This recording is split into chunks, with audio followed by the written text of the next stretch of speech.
সুপ্রিয় শিক্ষার্থী বন্ধুরা, সবাই কেমন আছেন? আশা করি সবাই ভালো আছেন।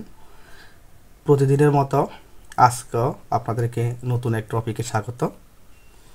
আজকের টপিকটা একটু ব্যতিক্রম কেন? কারণ আমি সাধারণত যে কোনো একটি পাঠ্য বইয়ের গণিত নিয়ে আলোচনা করি। তবে গণিত নিয়ে আলোচনা করতে গিয়ে আমি একটু লক্ষ্য করলাম, আজকের যে টপিক, এই বিষয়গুলো আসলে আমাদের জানা দরকার এবং আমরা কে কতটুকু জানি। এই জন্যই আমি আজকে টপিকটি নিয়ে আলোচনা করব। আসলে আমাদের জানা দরকার, যদি আমরা গণিতের সাথে সম্পর্ক থাকে বা গণিত করি, তাহলে এই জিনিসগুলো আমাকে জানতে হবে। তো ভালোভাবে জানার জন্য আজকের এই টপিকটি, তা আসুন টপিকটি নিয়ে আলোচনা করি। আজকের টপিক গাণিতিক প্রতীক। তো প্রথমে দেখিনি গাণিতিক প্রতীক কাকে বলে। বিভিন্ন গাণিতিক সমস্যা সমাধানের জন্য যেসব চিহ্ন বা প্রতীক ব্যবহার করা হয় সেগুলোকে গাণিতিক প্রতীক বলে। গাণিতিক প্রতীক 5 প্রকার। আমরা একটু আগে সংজ্ঞা বলেছি। এখন আমরা গাণিতিক প্রতীক আসলে 5 প্রকার, এই 5 প্রকার নিয়ে কথা বলবো। প্রথম হচ্ছে সংখ্যা প্রতীক, এরপর হচ্ছে প্রক্রিয়া প্রতীক, এরপর হলো সম্পর্ক প্রতীক, এরপর হলো বন্ধনী প্রতীক, এরপর হলো অক্ষর প্রতীক। তো আমি আজকে যে 5 প্রকার নিয়ে আলোচনা করব। প্রথমে আসে সংখ্যা প্রতীক। সংখ্যা প্রতীকে এরপরে আরও একটা কথা বলি, এখানে আমরা যে প্রতীক শিখবো তা হলো প্রতীকের যে উপাদান, প্রতীকের যে উপাদানগুলো কী কী আছে তা নিয়ে আলোচনা করব। সংখ্যা প্রতীককে আমরা দুটি ভাগে ভাগ করেছি। এক হলো পাটিগণিত আর হলো বীজগণিত। যেমন আপনারা লক্ষ্য করবেন, আমরা 0, 1, 2, 3, 4, 5, 6, 7, 8, 9 এগুলো কোথায় ব্যবহার করি? নিশ্চয় আমরা পাটিগণিতের ক্ষেত্রে ব্যবহার করি। আর 0, 1, 2, 3, 4, 5, 6, 7, 8, 9 এগুলো আমরা কোথায় ব্যবহার করি? অবশ্যই পাটিগণিতে আমরা ব্যবহার করি না, আমরা এগুলো ব্যবহার করি বীজগণিতের ক্ষেত্রে। তাহলে একই জিনিস আমরা পাটিগণিতে ব্যবহার করি এবং বীজগণিতেও ব্যবহার করি। তাই সংখ্যা প্রতীককে এখানে আমরা দুটি ভাবে আলাদা করেছি। পাটিগণিতের ক্ষেত্রে হলো এগুলো, আর বীজগণিতের ক্ষেত্রে হলো এগুলো। অর্থাৎ পাটিগণিতের ক্ষেত্রে 0, 1, 2, 3, 4 এগুলো, আর বীজগণিতের ক্ষেত্রে 0, 1, 2, 3, 4, 5, 6 এগুলো। এবারে আসে আমাদের আলোচনার ক্ষেত্রে 2 নম্বরে আমরা বলেছি প্রক্রিয়া প্রতীক।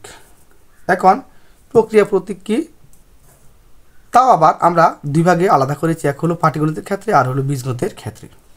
তাহলে প্রক্রিয়া প্রতীক পাটিগণিতের ক্ষেত্রে হলো আমরা বলি যোগ, বিয়োগ, গুণ, ভাগ। আর বীজগণিতের ক্ষেত্রে বলি প্লাস, মাইনাস, ইন্টু, ডিভিশন।